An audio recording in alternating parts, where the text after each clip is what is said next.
Your Chevy S-10 transmission works great with the engine cold, but shortly after the engine warms up, the transmission loses all forward gears and reverse.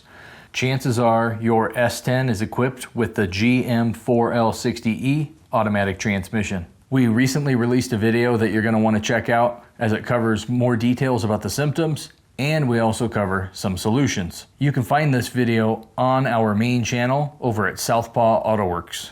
Links to both the channel and this specific video can be found in the video description of this video. My name is Robert, and I will see you over at Southpaw Autoworks.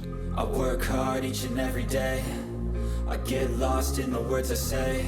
I don't push pause, no, I push play. I won't stop till I hear him say